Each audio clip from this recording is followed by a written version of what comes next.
everyone. Welcome to the 11th session of your Talking with Your Pompe Peeps series. This series was created out of feedback from 2024 conference. It's meant to be a support group and a workshop series where we discuss all things about living with Pompe. I really want to thank everybody for attending this session and lending your voice to the community. This session is titled Our Adaptations with Pompe Disease, and it's being moderated by George Fox, a father of a young adult diagnosed with Pompe disease. As a reminder, this session is being recorded for internal review, possible educational use. If we do share this session publicly, we will post an edited version focused on general information and community tips. We'll do our best to remove participant personal stories and any identifying details when possible. If you prefer not to be recorded, you're welcome to keep your camera off. You can change your display name, and you can participate just via chat too if you're more comfortable with that. If you have any other concerns, you can contact Matt Zimmerman. And with that, help me in welcoming George Fox today. George Fox. Hey, how's it going? Happy to be here. So happy to do anything really for the AMDA. It's awesome. And I know we talked about adaptations with Pompe disease. And sort of, yeah, basically for me, it would be just to go around the house here and show you some of the things. I couldn't think of any other way to do it other than sort of a show and tell, because I have to go into the room and out here where Phoenix is on his computer. I'm actually out here in our living room right now, hanging out with Phoenix. He's on his computer. Phoenix, you say hi? Hi. Okay. So he's on his computer. I got his headphones on him right now because he likes, when he's on the computer, he kind of turns it up pretty loud so we wouldn't be able to hear anything except what's on his computer. But yeah, so I mean, I don't know if you guys just want to just jump right into it, or if you want to give a little bit about myself. My name's George Fox, and that's Phoenix. Phoenix was diagnosed with Pompe at 6 months old. He started ERT when he was 8 months old, and now he's 23 years old. So we've been kind of on this journey for the last 20 something years. And so as you go along the way, you try to figure out ways to go through sort of the hurdles of life. And being, Phoenix is disabled. He's in his wheelchair. He's on a ventilator. He's on a 24/7 G-tube feeding. So you have to figure out how can we do all these things, but still go out and enjoy life. And whether it's us, we go to Disney World, we go to the grocery store, we go to Home Depot, wherever we go out and do all the things that pretty much everybody else does. And we're sort of lucky because of the technology that's come around recently. It used to be that your ventilators were, the size of a microwave oven, and they were bedside ventilators, and you had to stay bedside to use the ventilator. And so you were sort of going to stay in an institution of some sort of hospital setting or similar, or some sort of a care setting. But now with ventilators being a lot smaller than they are, and portable suction devices and things like that, we're able to get out and get around. And so that's what we've been doing. And so these are some of the things that we do. Do we just go right into it, start showing what we do? Yeah. Okay. Sounds good. So anyway, one of the first things I guess would be pretty cool. It's not really an adaptation so much as it is just using the technology that we've come across. There's been different manufacturers, but one of them is called a head tracker. I want to see. I want to make sure. I guess my zoom is about right. I want to make sure I'm not zoomed in too close or anything. But a head tracker. So if you look at Phoenix's computer. You can see there's a camera right here on top of his laptop computer. Hopefully you guys can see all that. And what the head tracker does is it sends an infrared light to a reflector that's, hang on a second, Phoenix. I see what you're saying. He's saying right hand. There's a little reflector right in between his eyebrows right there. And so an infrared light goes, so he can't see it. It doesn't hurt his eyes at all. It hits that reflector on his forehead and then goes back into the camera on top of the computer. And so he's able to, by turning his head from side to side, he's able to control the cursor on the computer screen. And then when he gets to something he wants to watch, he clicks on it, kind of just like anybody else. But he uses what's called a micro switch. And you can see there's a micro switch right underneath his right thumb right there. And it's very light touch micro switch. And that you can see he's clicking right there. That gives him the ability to select different things. on the computer screen. So that's kind of how we operate the computer, and that has really made it great for Phoenix to be able to navigate the world out there um, via computer. So that's one. And I guess, well, you know what I'll do is I'll go and we'll look at some more technology or devices. I'll come back to the ventilator. So yeah, let's head into the bedroom, if you will, where I can show you Phoenix's. He's got a Hoyer lift, and so we built this house 10 years ago, and when we built it, so that's Phoenix's bed right there, if you can see. But right there is a Hoyer lift, and it's a ceiling attached Hoyer lift, and the house was built with that in it. We had to make a little bit of adaptation so that the Hoyer lift could go through into his bathroom, which is right there. So you see that track along the ceiling comes into the bathroom right there, and then it goes right over top of his a shower. So if he wants to take a bath or anything like that, that's where everything happens. And it's kind of nice because you have to have a little gateway for the track to come through the wall. So a lot of this stuff has to be sort of constructed, obviously, but it's a great device where if I want to put him in his chair or his stander, I can lift him out of bed. Typically, I can still lift him by hand, but pretty much everybody else can't.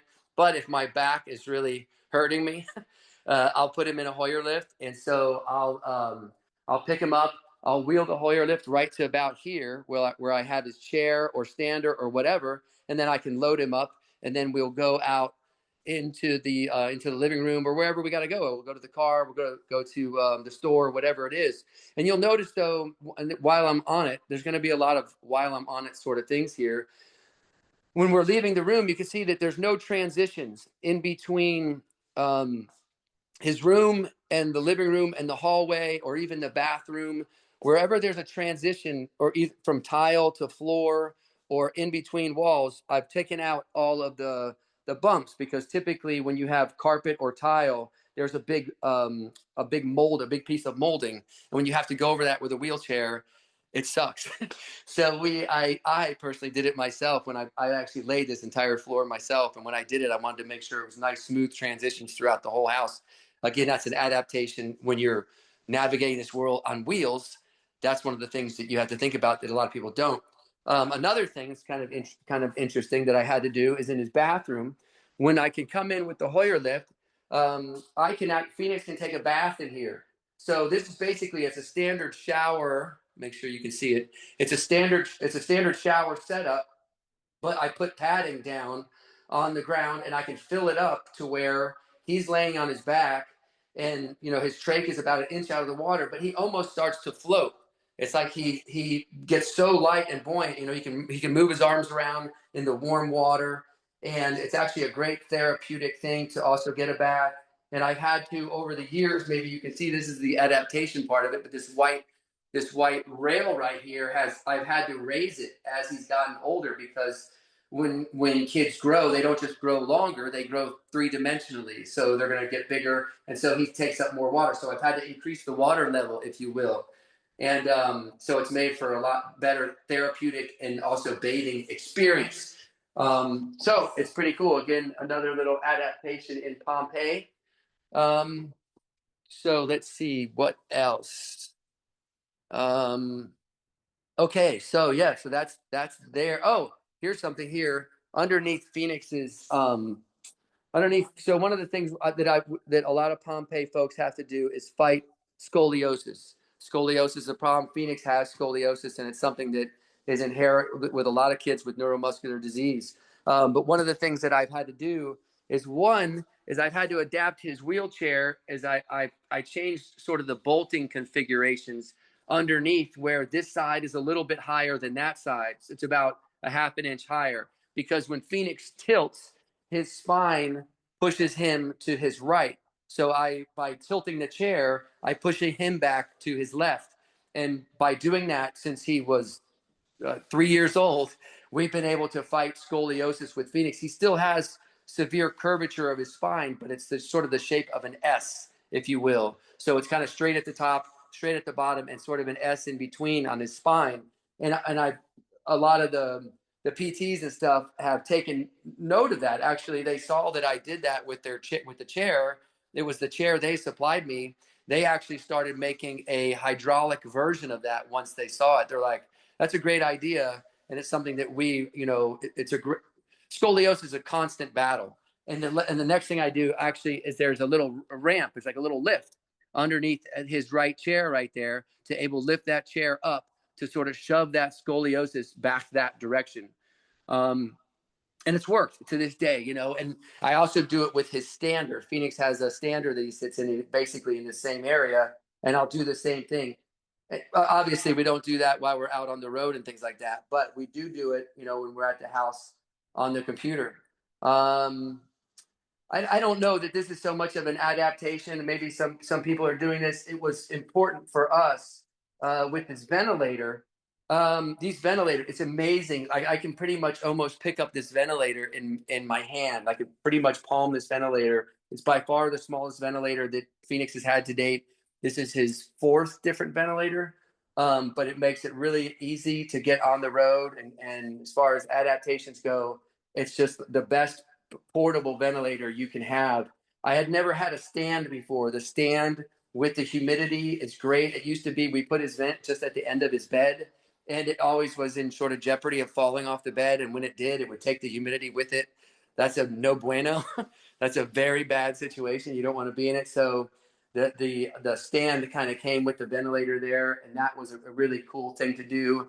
Coming back over this direction with his computer, I made this board here. It's just a piece of plywood to kind of give him a platform this pillow's falling out to operate on. And he used to do a school when we had school, the homeschooling. The teacher would come, and they could actually use this. They could share the surface together to go out and do things like that. So to actually have a surface to work on. So what else? Let's see here. The chair tilt, the wood tray, the head tracker. So yeah, that's kind of some of the basics. Oh, there's another one actually. One of the things that Phoenix likes to do is he likes to go out for rides on the golf cart. And so you can get different chairs. I had to use a basic, just a car chair, but here, if you can see this is our golf cart. And this is the sort of a third generation chair that we have. This is the nicest one by far, by the way. It took me a while, but the first one I sort of had to make out of a chair on my own. But yeah, basically the make sure you can see here, the chair sort of fits in there, and then I can use the strap to sort of tie it to the back of the golf cart there. And it has worked out great as far as for us to be able to get out on the road and go out into nature. Actually, it's been quite great. So if you can find devices like that, it's excellent. And what else? Oh, there was, I guess the last thing that I have that I don't know if I can show a picture of it. Maybe I can show a picture of it later. Or here, maybe I can do it right here.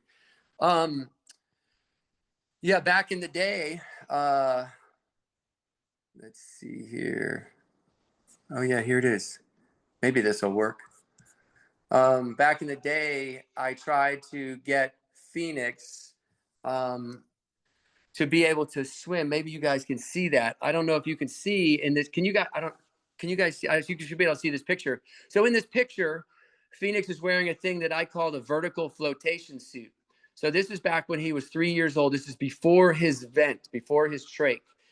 And this suit is essentially, it's a wetsuit that he's wearing. And on that wetsuit, there's flotation at the top, and the bottom of it is weighted.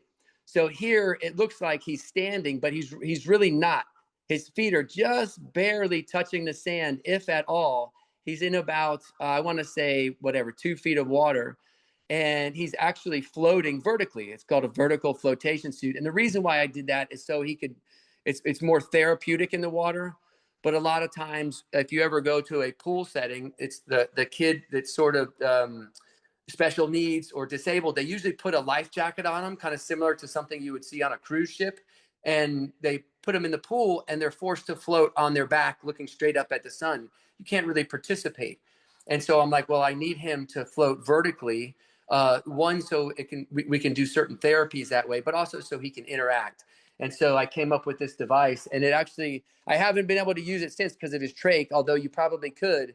But it works really good. And, one of these days I hope to bring it back around, but those are all pretty much all the adaptations I have for now. If anybody has any questions. That was amazing and really, really cool to see. And I'm really glad that you did this as a actual walk around the house to see it real time. And yeah, I'd love to open it up now to anybody that has any questions, comments, thoughts, ideas. George, can you come up and refit my house? Yeah, sure, definitely. Just I just need a plane ticket. There you go. What is your Yeah, background, George, that you know how to do all that stuff? I mean, I would have never figured out how to put the lift on your wheelchair and the thing with your golf cart. I mean, that is really amazing. Yeah, the first chair, actually, I was able to get for the chair with the golf cart when we got his stroller. When I went to the DME place to get a new stroller, they're like, "Do you need a car chair?" And being that we have a van, I just put his chair in the van, and I almost said, "No, we don't need a chair." But I thought, oh, wait a second, the golf cart kind of works the same way as a car. And I'm like, yeah, I could use a sort of a right side entry chair. And they're like, okay, great. And they sized him up right there. Before that, I forget what I was like using like a lawn chair or something with like a rope to hold him in. It was pretty bad, but it worked and it was comfortable. This one is way safer, things like that. But being able to get him out in, like I said, out into nature and just out in the fresh air is great. And with the scoliosis, that to me was just frustration.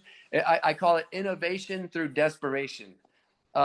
Because we're sitting here, I'm sort of watching him as he grows. He's just sort of falling off to the side. And I was like, go back that way. And so you push him back, but it's not enough because they'll still, as they grow, they'll still continue to creep one direction. With Phoenix, it was to the right. So as I would sort of push him back, I would brace him. And then next thing I know, I was bracing his chair and everything started going back that way. So I was favoring him to go back to the left. And this battle over gravity started happening. And even though he does have scoliosis, he ends up straight. He's sort of straight at the bottom, straight at the top with a curve in the middle, like I was saying. But it's just innovation through desperation, Marcia. That's what it is. You're amazing. I don't know. My brain doesn't work like that. I agree. I would say that our family was definitely more the lawn chair with a rope method. With my sister, it was a lot of like, how can we make this work in the moment? Yeah. But the way you're doing it is very innovative. I'm really, really impressed. And you made the flotation for the Yes, that vertical. You made that? Yeah, that was another thing that kind of came out of frustration and not being able, to go to the pool. I'm like, how can I, I don't want him to just lay on his back because that was their only option is you put a vest on, you put them in the water and they're on their back. And so really interact. You can't do a lot of physical therapy. So I was like, okay, wait a second. Because I back when I was in my younger days, I used to surf. And one thing about when you surf, you put on a wetsuit and wetsuits are pretty tight fitting, and they're rugged, they're durable. And even though his wetsuit wasn't going to fit him, my wetsuit wouldn't fit him. I was like, I bought this little small, kid little grommet wetsuit. And the idea was to attach using Velcro flotation to the top. So then that would take him from laying down flat sort of up. The problem is that you need weight. You need to have ballast down low in order to counteract that. So I had to take the leg part of the wetsuit and weight it. So it's a weighted leg wetsuit. And I use that by using actual weights that you see like for aerobics, like ankle weights and things like that. Yeah. I was able to sort of disassemble them and reassemble them with Velcro to the bottom of the wetsuit. So it then turned him into sort of like a cork. So he's sort of floating around, but he's able to use his arms. So now his arms are floating. He's facing whatever he wants, whoever he wants to interact with. Now he's facing them.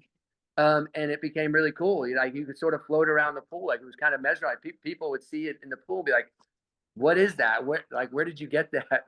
And it's not something you can buy in a store. It'd be cool to see if somebody would one day pursue that. I mean, I filed for a patent for it. I don't know if I ever got it because it became too difficult to get that.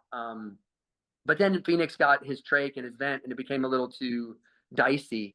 So I kind of gave up on it. I mean, it's something I would still honestly do. Yeah, no, that's a genius idea. But That's honestly something so you could, many families outside of even Pompeii, like you said, just with the wide range of disabilities, being able to use something right, like that and not lay down is 100%. Yeah. brilliant. Even in the marine industry, you could use it like to clean the side of a boat or something. Oh yeah, I mean it's brilliant, really.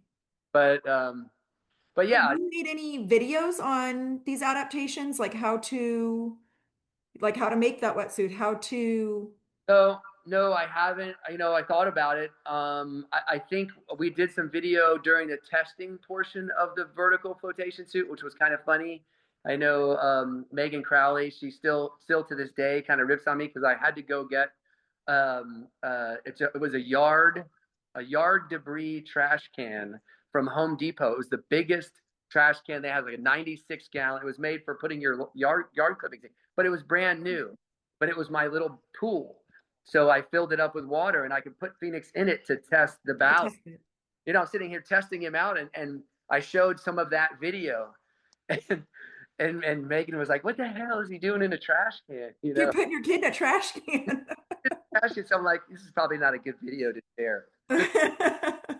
Whenever you test drive these things, it's always ugly. You only Right, bring the finished product to the presentation. Don't show them how you got there. right. Don't show your kid in a trash can. Yeah, no. So No, anyway, but that's genius, and that is how you'd have to test it. Yeah, it's brilliant, really. yeah, I didn't have a pool or anything, but then eventually when I got it right, we did make our way to the pool. And then now to this day, oh, that's another thing I could probably show as a kind of an adaptation is that we do have a pool out here. Maybe you can see. It's actually pretty nice out today, but at the end of the pool, there's a platform, and it's a place where he can, in that particular case, he can lay back, and I'll put an umbrella over the top that if we do want to do therapy, like I'll bring him out and sort of float him out here where I could do a vertical flotation suit, or we can also do some sort of aqua therapy on that. This pool was actually designed for him in mind. You can have a pool, but it's like a multi-use pool where we can Yeah, aqua therapy. So that was kind of a very much a Pompe thing. This entire house actually yeah, built around Pompe. it is. Yeah, a lot of people, like you said, don't think about the bumps. And in my sister's house too, we had to remove the bumps, no Yep. rugs. Yes. Not just the bump on the rugs, but just wheeling on a rug is Oh yeah. difficult. Yeah. No, Um, it's the only house that I guess it's our third house that we bought. It's the only house that we've ever, we're a part of the process of building. And yeah, and it was great because we could, in every turn we came in to make sure it was accessible as best as we could. right. Yeah, that's great. Yeah, my sister's pool was the same. She was able to put a pool in, and she had it to where, like, they now call it like the beach entry, Yes. Yep. where it just very gently sloped. Yeah. Yeah. And then on one side it had like a little ramp. So Yeah. she could have her lift, and she could be just where it was, like she had one of the pool lifts like you see at the public pools, but it was so she could just put her feet in, or she could get lower and float. But just things like that is, Right. yeah, super helpful if you're able to do that. Yeah. A lot of even public pools, they have like the beach entry now where you can get in a Yeah. little more gently, Yeah. Or you could wheel somebody in there in any or kind of, wheel them right in the chair. Yeah. yeah, just wheel them in there and let them sort of Yep. hang out in the water. It's better than nothing, and those beach entries are nice. They're really helpful. Yeah, it's a nice gentle ramp. Yeah. As Mhm. hard as it is, that was sort of the reason why I started with Phoenix. Was I tried to exercise after his infusions. To me, that was the most critical time to try to exercise, was when the enzyme is in blood, like it's still in your circulation and it's looking for a home, if you will. I was like, well, I want Phoenix to move his muscles as much as possible right then and there to encourage the enzyme to come out of circulation and go to muscle. It's like if it wants a home, I'm going to show it one. And I figured we would do that through movement. Of course, the problem with Phoenix is that, we started kind of late. He had already had pretty substantial muscle damage by the time he started ERTs. And that's the one thing we know about ERT. It's very difficult to turn around muscle that has already atrophied. So we're kind of stuck in that position. But for kids and older folks, adult folks, anybody who's starting ERT, I still to this day suggest some kind of movement therapy as soon as they pull that needle, or if you could even exercise while you're getting your infusion. But it's the second you stop that infusion, try to get some sort of exercise. That's just my thought. And there was actually some science behind that, but it's just an idea. It's definitely not always easy, that's for sure. And a lot of times, even after the infusion, you get tired, just because it was like a long day, and I think your body kind of sort of lights up when the medicine goes in there, and then it sort of can be this sort of letdown afterwards, But yeah, it's not easy. Having Pompe is not easy, that's for sure, as you guys know. Mm-hmm. George, I want to thank you for doing this. Sure, Lucas. Yeah. I would love to do anything for the AMDA, the House family, everybody. I mean, this is nothing really. I wish I could do more, but staying involved with you guys is great. I think what you've shown today is pretty innovative, and you're a great father. Thanks. Thank you. Yeah. Like I was saying, innovation through desperation. Absolutely. You get desperate and you figure out, because there's nothing there. Like I said, there was nobody, there's no manual out there for the little particular stuff that you're looking for especially when it comes to Pompe. Like we were talking about earlier, before we went on, we were talking about sort of the evaluation of a 6-minute walk test and how it's not clear. Like, I mean, there's so many micro things to look at in something that seems it should be cut and dry, but it's not. And for Phoenix, Phoenix doesn't walk. He's non-ambulatory. He's in his wheelchair. But say the way he uses his micro switch, like you can see right there with his thumb on that micro switch, sort of, I can tell if he's using it more vigorously, especially between his right and his left hand. There's a difference. And if I'm like, wow, the difference in his left hand, it's stronger, or he's doing these little things. To me, when it comes to the patient reported outcomes, that's a patient reported outcome. That's a positive step, but nowhere in any manual does that exist. So you sort of have to write these very particular sentences as you go along. But I think it matters, especially when it comes to drug development and therapy and physical therapy. Absolutely. All that stuff matters, Do you report anything to anyone, or is this all very in the home stuff? No, I mean, what we do, I mean, certainly if any of the drug companies ask, whether it's, Sanofi or Amicus or anybody that we've gotten drugs from, that if there's a patient survey, I try to fill out all the surveys I can. Sometimes those can be frustrating because it's like none of the answers apply. But I still try. We still try to fill out as many surveys as we can. But in this day and age, I started doing YouTube stuff a long time ago before anybody else was. I had some videos up there, and then I quit. And then it seems as soon as I quit, now everybody's like a YouTube star, and I haven't gotten back into it. But that's another place that you could put on, even if your audience is small. It's like, who cares? All I'm trying to show, I mean, the whole reason to do this is to show not even Pompe, like anybody who's disabled can do this stuff, that are fighting ability issues. So any platform to share this, I would definitely share it with anybody that's interested. I personally have a couple more questions for you. I don't know about anyone else, but if you wouldn't mind. Sure. Number one is, you mentioned exercise several times throughout this conversation. So what are some adaptive exercises that you do? Yeah, the best the best adaptations for Phoenix are going to be in his bath, either out there in the pool or in the bath. And it's just once I get the water a certain level, he almost starts to float. Like he gets so in there. But the, the his legs are very hard. I don't think I'm ever going to recover his legs, just because back in the day they were the ones that were affected the most, and the earliest was his quadriceps. But I can still use like his shoulders and his arms, and I'll just do different reps. Actually, there's I have these, like, it's like a little shampoo bottle that it's perfect. His hand rests on it and it floats his arm, and he's able to move his arm using it as a flotation device.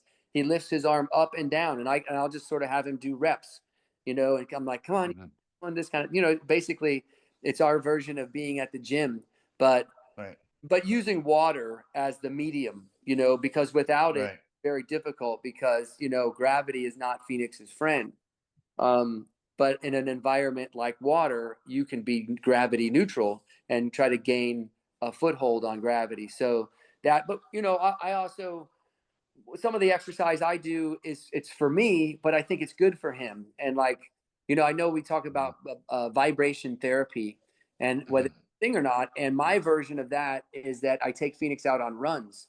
Like I'll take him in his chair and we go to a park or sometimes in the neighborhood, but some of the surfaces, they're not perfect, and they kind of vibrate as we run along.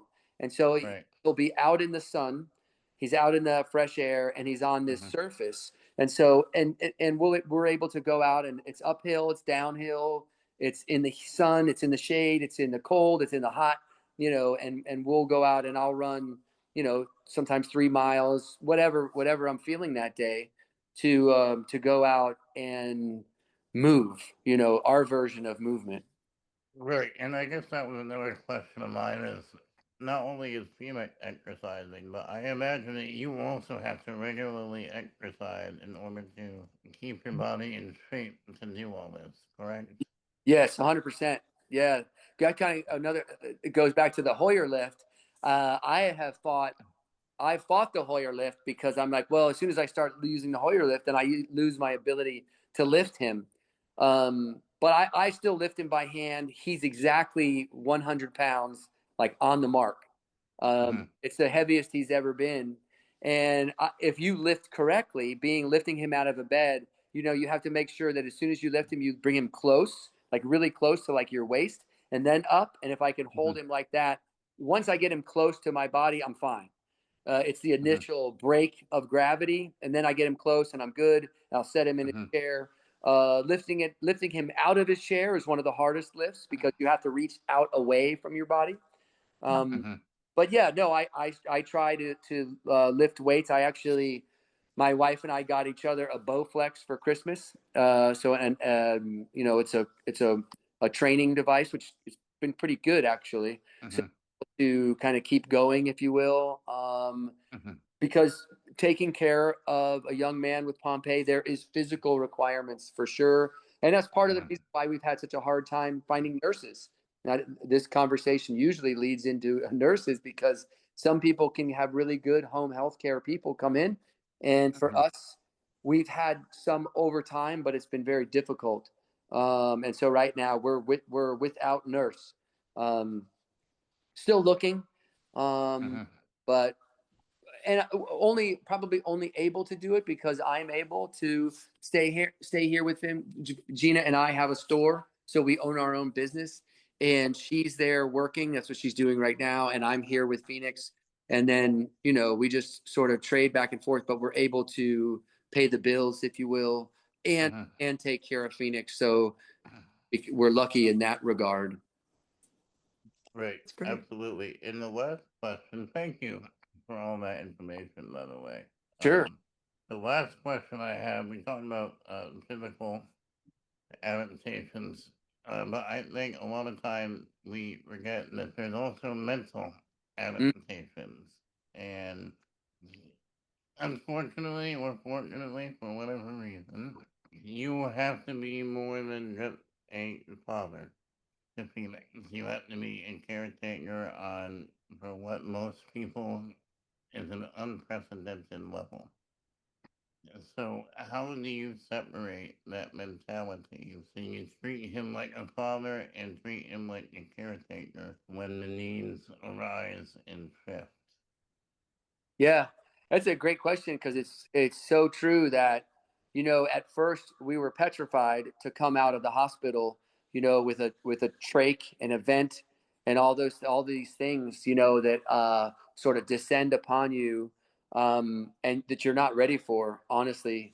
Even folks who train for this kind of thing their entire life, they find it difficult to do, and so it's something that we've grown accustomed to. But I will say that pressure never leaves you and you feel it. You're like, oh, I can't mess up. Like if I mess up, something's going to happen to both of us.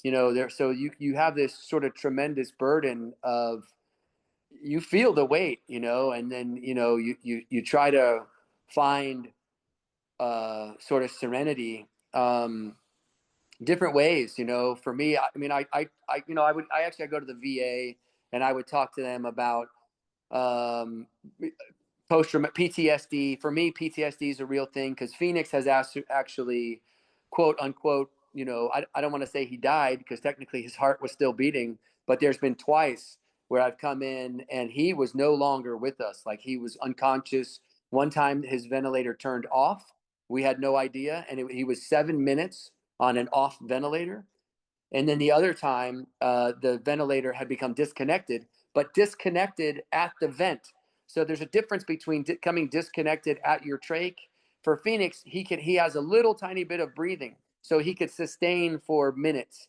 Whereas if you come disconnected at the ventilator side, now you're breathing on a 6 foot long circuit. You're cycling CO2. You're going to pass out in a short order.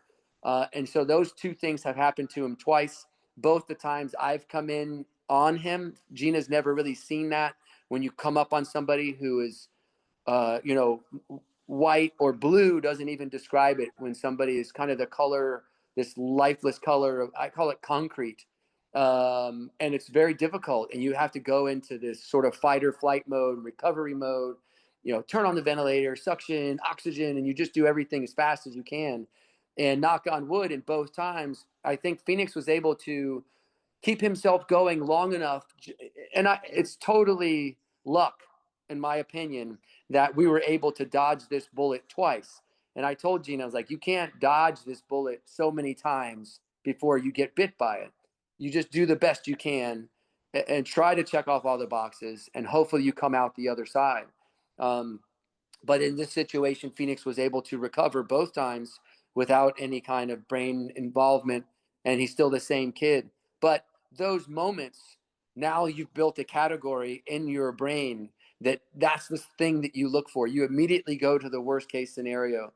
So that's what PTSD is for me. And it is. And whenever like the garage door shuts behind me, I immediately, my heart rate, I can feel it elevate, and I start these things that I don't even think about. They happen autonomously. And it's the same way in the golf cart. The first time it happened out in the golf cart where his vent died, and I didn't know it. He's sitting right next to me with a dead ventilator, but because there's wind out there and you can't hear anything, I had no idea. And I didn't realize it until 7 minutes later. And I was only able to tell it was 7 minutes later because once the vent started, I was able to go back and look at the alarm log on the ventilator and find out what happened. But now when I'm in the golf cart and I go by that same place that it happened, I can feel my senses elevate. It's wild. But these are real things that happen that, I don't know if there's an easy answer, honestly, other than you have to try to, have you seen therapists, things like that? I haven't seen a therapist in a long time. I did at the VA a couple of times, and they wanted to give me some medication that I tried and it didn't work. And so it's a struggle, but it's something that you can live with. But you have to sort of figure out how to go on with it and live with it, and don't be afraid to get help. I think that would be a big thing. Don't be afraid to get help with that, because it's stuff that you don't understand, that people have gone through, that now they can say, oh, we can help with that. So that's, I know it's a long answer, but it's a situation that is very real. especially as a caretaker with somebody's special needs that's on life-saving equipment. I really appreciate the candor and honesty, George. Thank you. Sorry for the long answer, but it was it's a very real situation. Well, I appreciate long answers. Yeah, it's hard to say that short in a short way to go through that. It's very difficult to shorten that because it It is. certainly is not a boilerplate sentence by Yeah, any means. yeah, exactly. I agree. Thank you. No, thank you. Thanks for doing this. Yeah, those long answers are honestly why we do this, the talking with your Yeah, Pompe peeps, because Tiffany really wanted the community to connect. yeah, And those things are not easy to hear and not easy to live with. right. When Yeah, things happen, then yes, you're terrified it's going to happen again. And yeah, when you're right, when they're on life-saving machines, you're counting on those machines to work, but they don't always. And yeah, talk about those things is very real, definitely traumatic. And yeah, no, sharing that is, I think, important for our community to hear that you're not alone. You're not the only one that is terrified of those things happening. yeah. So I appreciate you sharing that with us.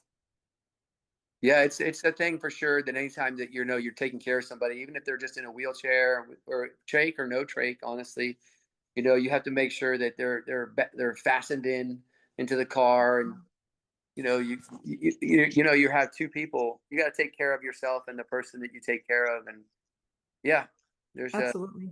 yeah, it's a tricky way to go through life, but you can figure it out as long as you stay motivated and have hope and things like that.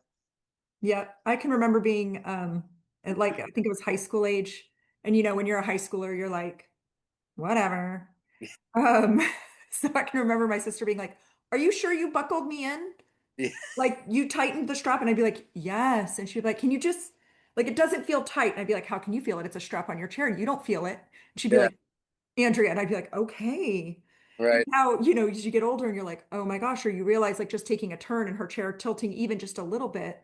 Because you're Yeah, right, like you said, just going for a run, those unevenness for normal people, that's nothing. yeah, For somebody with Pompe, they're working their core, they're working their arms because they're holding on, they're stabilizing. right. And even those little tiny adjustments can be exhausting. I know just we're in Texas, going from San Antonio to Bernie, which is like, I don't know, 45 minutes.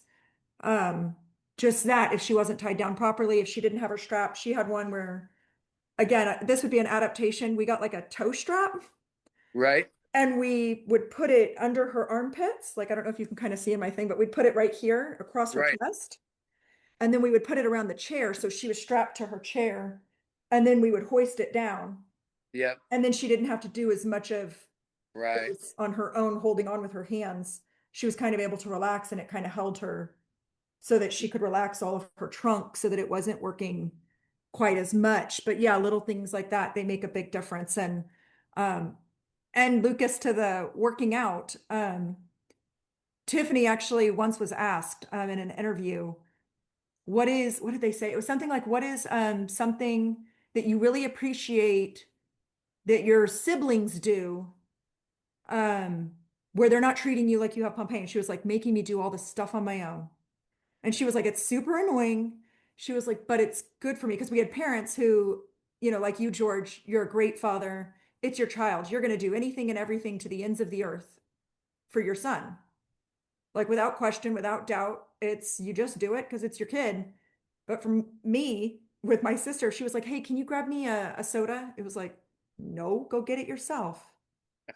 But then later in life, she was like, I appreciated that I had to just roll.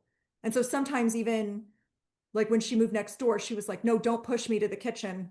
I've told myself a goal today was to be able to push and just rolling. And she had her breathing tube. So she would have to roll a little bit, stop to breathe, roll a little, stop to breathe. But just those little exercises of getting across the house or just not rolling and just trying to use her toes, her feet on the ground. Right. Yeah. That was a big exercise. So yeah, just those little things where it's like for us, we're doing big movements, things like that. But for the Pompeii community, yeah, those little things add up and keeping your strength and keeping it up. Yeah, definitely. I no, and occasionally I've come back from a trip with Phoenix to take him out of his chair, and this is a trip in the car, and I realize his lap belt buckle, which is the one that's going to hold him if there's an accident, is Yes. buckled, and it's like down on the ground, flopping around, and I'm like, how did that Did even? I miss that? Yeah, because you have to. Well, one time we were driving along in the van, and there was there I call it a watermelon bus, but there's buses around here. They pick watermelons, and they're basically school buses that they chop the top off the school bus, except for the driver's compartment. It's all open, and they fill them full of watermelons, and they're heavy. You can't believe how many watermelons a school bus can hold. But anyway, they're kind of farm equipment. They go down the side of the road, and I'm going along, and there's one coming up, and we're going 60, and it's on like a country road, and I go out and around it. I kind of shift lanes a little bit, but without notice, without blinker, without anything, this watermelon bus turns right in front of us. He didn't look to see if anybody was coming or anything. And I mean, I like slam on the brakes, and I'm going right for the back, and I turn the van because we're in a van, and we're all leaning off to the side. It was as close as I've been to an accident in a long time, and I just missed the rear bumper of the watermelon bus, and he goes across, and I have to go off the road the opposite way. I straighten out, I come back on the road, and I just couldn't believe. And the first thing Phoenix says back there is, "That was close." There. But I look in the rearview mirror, and he's still in the chair, but he was tight. Like he had came forward all into his strap, but he was up off of his chair because the nose of the van was like into the pavement. It was bad. And I was like, that was close. So I had to go back and fix him in his chair again. But luckily, Yeah. that lap belt was on, and because you don't have Yes. an accident, it's just a quick stop. But yeah, Yes. it's all the little things. It is. It is. And I wanted to also say I actually wrote myself a note, the cart. Y'all's where you have your ventilator and your humidifier. My sister had one of those too. It was like hers wasn't, yours looks more like a medical one.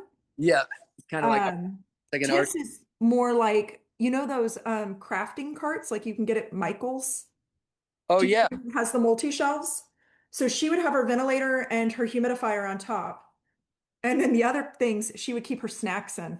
oh yeah, like little baskets and stuff. Yeah, Yeah. but when she was rolling, like if somebody was pushing her, she could just pull it with her and it would just roll along. Yeah, it becomes a part of the family. I call that one Yeah, I call him R2D2. He's like it's like a little part. that's cute. Yeah. But no, there's all kinds of stuff in that little basket over there. So yeah, Yeah, it's nice. yeah, you're like, this thing's cool. Yes, we used to just put things on her and she would get annoyed and be like, get this off of me. Stop piling. And and then my mom, I think, is the one that figured out, well, we could do a rolling cart. And so she popped over to Michael's and got one of those little crafty carts Yep. and then Tiff was able to keep like she would have like her pens and notebooks and then she would have little snacks and a little extra soda down there and Yeah. Well, yeah. I talk like Marilyn, she's great. I mean, I think of all the accidents that she's had to go through over the years, and you guys, I mean, Yeah. I'm sure you guys could come up with a whole laundry list of stuff as well, because you have to. Yeah. You We're sort have of to. we're like writing the book as we go. Yes, yes, we are. And yeah, my parents are amazing. They're my heroes for sure. Haley, did you have your hand raised? And I feel like this is the first discussion we've had on rolling carts like ever, Yeah. No, right? Like, I wonder how many of us now have rolling carts that have, Haley, like you said, I don't even know. I don't think my sister had one for the nurse supplies, but that's genius to have it yeah. all in one spot instead of running back and forth. Like, yeah, I would love to hear other people's take on what do you keep in your rolling cart? Yeah. No, oh, hey, this is a funny version of a rolling cart. Oh my God, there's a dog in it as we speak. So this is like a baby crib. Oh, how cute. My wife have 3 dogs. We have 3 little dogs. Oh, And so my wife they'll all hang out in this little crib, and she'll walk from the bedroom out to the living room, wherever, rolling. And there's actually one in situ right there. She's in there. that is precious. Yeah, she's in there sleeping right now. But all 3 of them will get in there. Crazy. All 3 of them will get in there. So talk about rolling stuff around. It's funny because she's It like, is. I want a dog bed, but one that I can bring with me. So it's like, Yeah, it's a portable dog. that's very smart. That is a great idea. What I was going to say about the scoliosis, I forgot. I had scoliosis too, really like pretty bad, I would say. And one thing that I do is I kind of like Phoenix. Well, kind of like Phoenix. I have to like shift my body Mm. for a little while and like take the pressure off on one side of my body, and I stay like that for like a minute or two, and then I'll try to like shift the other way. That way, the pressure isn't on just one side of my body. You get Right. what I mean? Yeah, 100%. Yeah. No, it's a constant fight. It's a constant battle. And you got some pretty good strength. Phoenix doesn't really have as much strength. So you can see I sort of down there on the chair. I'll move him. I'll have that underneath him for a part of it. But then he has about, I don't know, he can go about 2 hours, 2.5 hours. And then I'll have to take that out, sort of sit him back, adjust him. Like I kind of slide him up and sort of move his butt around and stuff like that. And so I'll give him a break for like 10 minutes, and then I'll strap him back in and put him back up either at the computer or if we have to go out on a car ride or whatever it is. So I kind of constantly, every 2 hours at least, I sort of move him around or just something like that. I don't ever let a pressure point sort of happen, through time. So for us, it's about that moving around. Like you say, you got to move around. Mm-hmm. Yeah, those adjustments are real. Definitely. We've had that too. We had, and also like in the bed, I don't know if you have this, George, in the bed too, but Tiff, yeah, she would start getting sore, just the pain that comes with Pompe sitting in one spot too long. So Yep. we had one of those, I think they have them in hospitals, but they're flat and they have the handles on them. Oh yeah. It looks like just a piece of fabric with the two Right. handles. And we had a couple of those, one for around her hips. I won't say her weight. I know you said your son's weight is like 100. Hers was more than that. From the grave, she would haunt me if I did. So, um, but she had one around her hips and then one more around her shoulders. But it made it easy for my parents or I, if she was like, I need to go just a little, tilt a little this way. It was so much easier to be able to pull a back handle and help her roll forward or pull the front one to help her get more. But Yeah. just those little things too, of just being Well, able to slide that fabric so that she could move right easier. here, that blue material right there, that's a sling. So that's all part of his Hoyer lift sling right there. That's under. It's a nice thin material, but that is what actually hangs from his Hoyer lift, and he'll sleep on that if he has to, and it makes it easy because, like you said, it's got handles on it, and then you can move folks around. But Yeah. that's part of the physicality required to care for somebody because it's not a physical. Like you have to be able to one of the nurses that came out here one time from one of the nursing companies, the nurse got out of the car and she had like I think multiple sclerosis or something, but she had crutches, and there's no way. I mean, she could take care of herself, but there's no way she could take care of Phoenix. And it was funny because I pulled up, I came up the walkway. I was just coming home with Phoenix in the chair, and she is just getting there. And she looked at Phoenix, and we looked at each other, and she says, "I'm not going to work." And I was like, "Yeah, I don't see this. Yeah, no. I don't know how you do it." She's like, "Yeah, no, I can't. I wouldn't be able to handle him at all." And so it's part of the things you have to sort of learn as is again going through nursing agencies. Yes. It's difficult. So Yeah, it's not a normal case. Pompeii is its own unique yeah, beast, really. So yeah, what it takes. And even like you were asking Lucas, like the staying in shape, um, people have told me for years, like your mom is, for her age, she is so strong and she is so, and I'm like, she works out. She doesn't go to the gym. She doesn't work out every day, but lifting my sister, because you're right, from the bed, I mean, we had kind of a special way to get her to the edge of the bed. And then, like you said, getting them close to your body so you can use yeah, your own body. But my yeah, mom, she's like, oh, I think she's like 5'2" or 5'3". I mean, my mom, she's pretty tiny. So then, yeah, as Tiff grew, becoming, I think she ended up being 5'6", getting to that height where it's so much taller. We got to the point where, yeah, we learned how to lift, get her yeah, close to your body and then move, yeah, or even just to get to the lift, get that sling and get the legs in right. yeah. So No, the fire lifts are nice. We got lucky to actually have the one on the ceiling here. This is the first time we ever. No, normally, for a while, we had the lift, the jack, and you'd slide him in there, and wherever if I got to put him in the pool or whatever.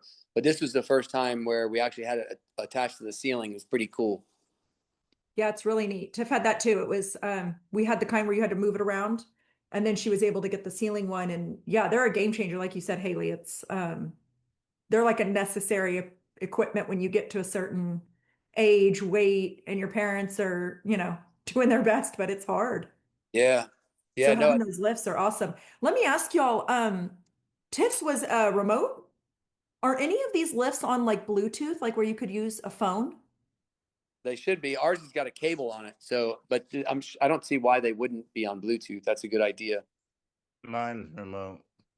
Yeah. It's a remote, right? We had a remote. I'm thinking ahead. I'm like, I wonder if Phoenix would at some point be able to move his using that laser, like just like the one from the computer. Yeah. If you could No. move the lift that way. Yeah, that'd be interesting. Some kind of That'd be interesting, right? yeah, the device would have to be maybe at the bottom of the lift to see if you could Right, self, because it would have to be somewhere within line of sight right. factor. So it would be at but on the lift, I'm sure somebody could do that. Yeah, the answer is yes, it could be done for sure. Yeah, there's You got to know? be a way. That's Yeah, interesting. Yeah, yeah, because I know there was a couple times like Tiff would drop her remote and then she'd have to wait. It was like, wait for mom to come in and be like, hand me the remote. Or she would try to, because it's on the wire and you try to, but with limited strength, you can't always right, do this while also holding her breathing tube.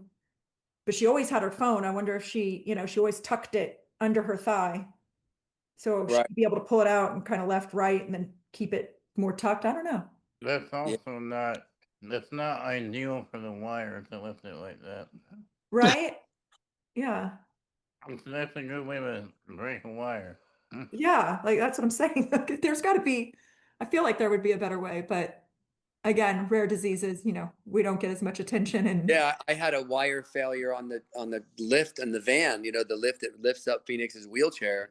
That actually also has a remote, very similar to the Hoyer lift, and there's a gate that's on the front of it. The gate has to go up, and once the gate goes up, it's a safety device, and the machine will not go up until the gate goes up. But Mhm. the wire failed, and so even though the gate went up, it didn't know it was up, so it thought it was down. So I had Oh, that no. first time I ever had to lift the lift by hand using the hand crank. So it was, That reminds me Yeah. when I was in a city near my house. It was late at night. My parents weren't there. I was out with a caretaker and a friend, and I had just gotten done playing a 4-hour show. By the way, they're awful. I don't recommend that. that's a Four long hours is way too long to be playing music. wow. But we go outside, we go to get the ramp down, and it stops halfway to the curb. And I'm Yeah, like, well, that's not great. and And it was a ramp that was not manual. So we uh, had to figure out how to disengage the auto lock on it and yank the ramp out so I can get home. wow. This is Yeah. like 12 at night. I'm like, okay. I Yeah, just want to be in Gosh. my bed.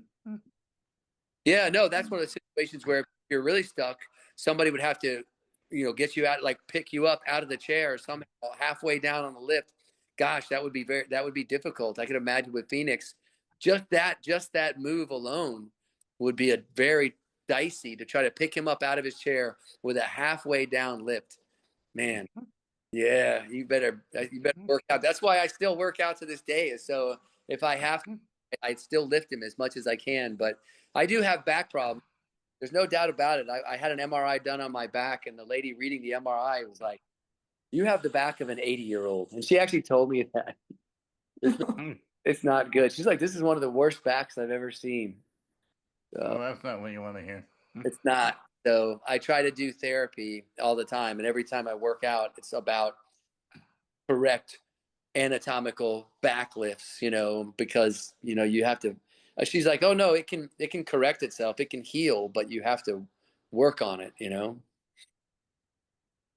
I feel like the majority of us don't have the best back posture.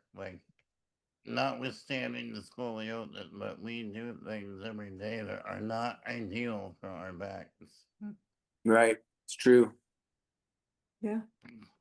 All right. Does anybody have any other questions? It looks like we're about at time. If anybody else wants to know, if y'all have any other questions, y'all can always email or send us a message and we'll get those questions over to George. And George, I want to thank you on the behalf of the AMDA. We want to present you with the certificate of appreciation. Thanks for moderating this session. Thank you for taking us around your home. I feel like this was a really good talk and we all learned a lot. So thank you so much. And we appreciate everybody who attended today. Thanks for your time and for showing up. Awesome. Thanks, Thank you George. very much. Appreciate it. Everyone. Thanks, George. Yeah, you're welcome. Can't wait to do it again. We'll figure something out. Yeah, for sure. Yes. Yeah, for sure. Yeah, that'd be great. Thank All right. Thank Thanks. you, George. you guys. Have a good one. Bye, Bye-bye. everyone. Bye-bye.